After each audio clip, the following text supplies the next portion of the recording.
Почитувани, власта е повторно фатена во криминал до гуша. Рекетот, корупцијата и притисоците се одлика на владењето на Зоран Заев. По Рекет 1, пред очите на јавноста експлодира аферата Рекет 2. И повторно, место одговори и одговорност, власта прозива новинари и медиуми во паничниот обид да се покрие скандалот.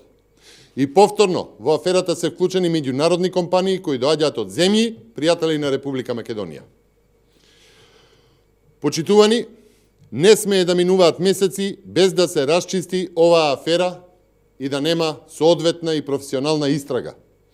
Затоа повикуваме: господине Филипче, господине Дончев, престанете со притисоците, поднесете си оставки и овозможете истрагата да заврши професионално. Сторете го тоа уште веднаш и покажете дека не сте како Зоран Заев и дека борбата против криминалот и корупцијата не е само празен збор на хартија.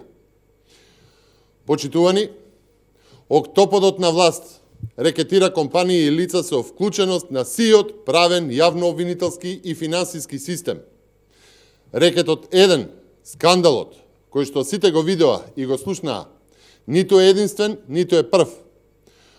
Почитувани, поднесена е кривична пријава од собственик на приватна компанија против директорот на Фондот за здравствено осигурување на Македонија Дончев и министерот за здравство Венко Филипче, во која што пријава се наведува дека двајцата уценувале за да се стекнат со имотна корист од купопродажниот договор на компанијата.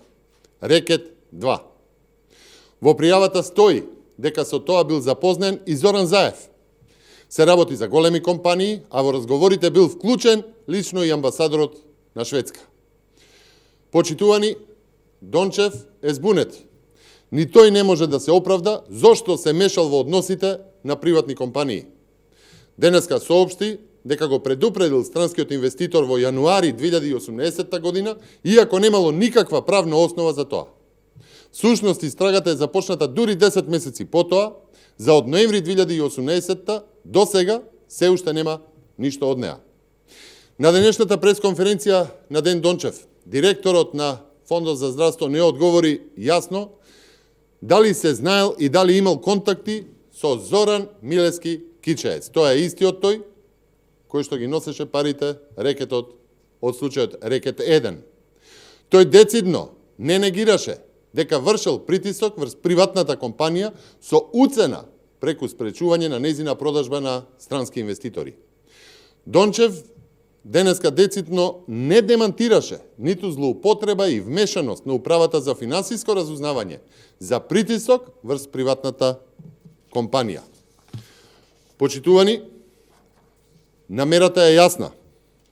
Денеска Ден Дончев не одговори на прашањата дали имало изнуда на пари, дали тој и Венко Филипче како министер за здравство рекетирале и уценувале, дали ги злоупотребиле институциите како управата за финансиско разузнавање.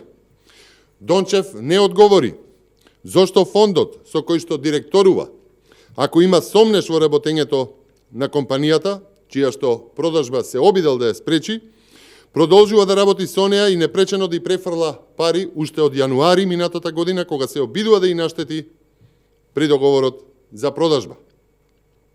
Зошто речиси 2 години фондот соработува со компанијата, а Дончев се обидува да ја минира странската инвестиција, врши притисок врз домашен бизнисмен и неговите банкарски сметки, а во тие 2 години нема докажан криминал.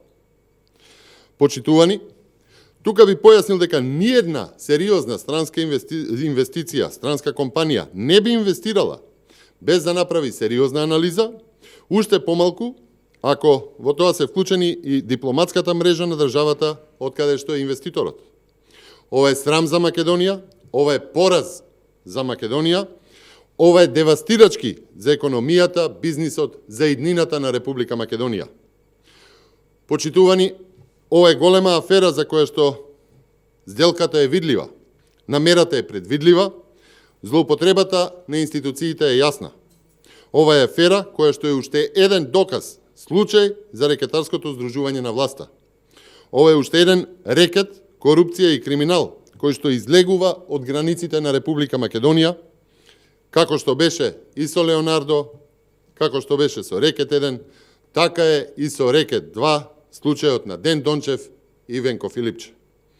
Почитувани, рекетарскиот октопод нема, ниту сака да го расчисти овој скандал, да расчисти со криминалот и со корупцијата, не сака да се стигне до главата на октоподот, до водачот на државната мафија.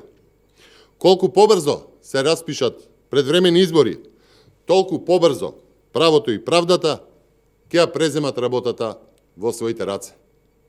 Ви благодарам